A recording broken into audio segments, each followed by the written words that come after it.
Chapter 26. Orona sat in his office, watching the 3 corporation executives seated across from him. The doctor was named Driner. He couldn't remember the others' names, but thought of them by the clothing they wore, red and green. The room walls were shielded. Even the windows were lined with break-up soft wires so a laser listener couldn't pick up conversations from inside. Orona suspected that at least one of the 3 corporation men carried some kind of scrambler to block electronic eavesdropping. Maybe they all did. They'd been scanned, but there were some kind of remarkable plastics around these days that could mimic just about anything. A shoe, a kneecap, whatever. Conversations held at this high a level were best done with great care. Nobody would be collecting Orona's words, either. "All right, gentlemen. Let's not do an elaborate mating dance all around it. We all know why we're here." Red and Green exchanged quick, shielded glances, no expressions to read. They'd be good poker players, Orona figured. The medical VP was also cool, but a bit more nervous. He tapped a finger lightly against his thigh. "Perhaps we should reconsider having attorneys present," Red said. "Nobody is talking about prosecution," Orona said. "Let's not insult each other's intelligence. I'm government and you're private. My hammer is bigger, and I'd play hell whacking you with it. We all know that, too. At least right now, anyway." Red and Green smiled. Identical expressions. They knew that. "So let's skip the scat and get to the bottom line," Orona said.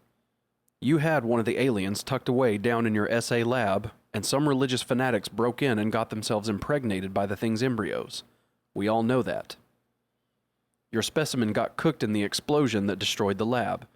The fanatics got away. We know that because we are all still getting reports of the nightmares, so some of the damned things are still alive. Am I telling you anything you don't know?" Red and Green smiled slightly, as one. Men of the world had certain sources. No point in denying it. The doctor, Driner, shook his head. "We, are aware of this. I thought you might be. Got a tap on your mainframe. But you don't have a line tied to our TAC unit." He looked at them. Red shrugged. The barest hint of a moment. Orona read that as a no. "Well, we found one of the attackers." The doctor leaned forward, eager. "With the impregnated embryo?" "Unfortunately, no. This man's chest had been burst from the inside. He'd been dead for half a day when our team uncovered him in New Chicago. There was no sign of the newborn alien." The doctor leaned back. "Shit," he said. His voice was soft. "I share your sentiments, Doctor. We would very much like to collect these things ourselves, but I'm afraid our worry is now larger than simply who'll be the first to get a potential weapons system, no matter how valuable that might be." Green and Red perked up. Green said, "What do you mean?" Orona stood, turned to look through the window at the city lights kicking on as darkness gathered in the dusk. Traffic zipped back and forth in the airlines, glittering in the final rays of the setting sun. "Doctor, you understand how these things reproduce. Each one is a potential queen, is it not?" Driner looked at the other 2 company men. They gave him those tiny shrugs. "Go ahead." The doctor said, "Yes, that is possible. We don't know how many of the fanatics escaped. Could be as many as a dozen. We've lost one of the newborn aliens. The others will be hatching from their human eggs shortly if they haven't already done so. Is that not correct?" "Well, it would depend on which eggs delivered their implants. The queen laid them over several days. But at the most, several days plus or minor is all, correct?" "I'm afraid so." "Doctor, if there were, say, 5 of them implanted, and each of them produces a queen, and they all began to lay eggs as soon as they reach maturity, how long do you think it might take before the damn things are swarming all over the place?" Driner swallowed dryly. There's no way to be certain. That is to say..." Orona turned around, felt the weight of the entire government on his shoulders. He was the expert, though these men might know as much as he did. He needed every scrap of knowledge he could get. It's rather like the hamster problem. If one mother and her litters all come to term and keep mating and having more babies who all survive, in a couple years we're knee-deep in hamsters. Of course, that doesn't happen. Some are killed by the mothers, some are eaten by natural predators, some get stepped on by things with big feet.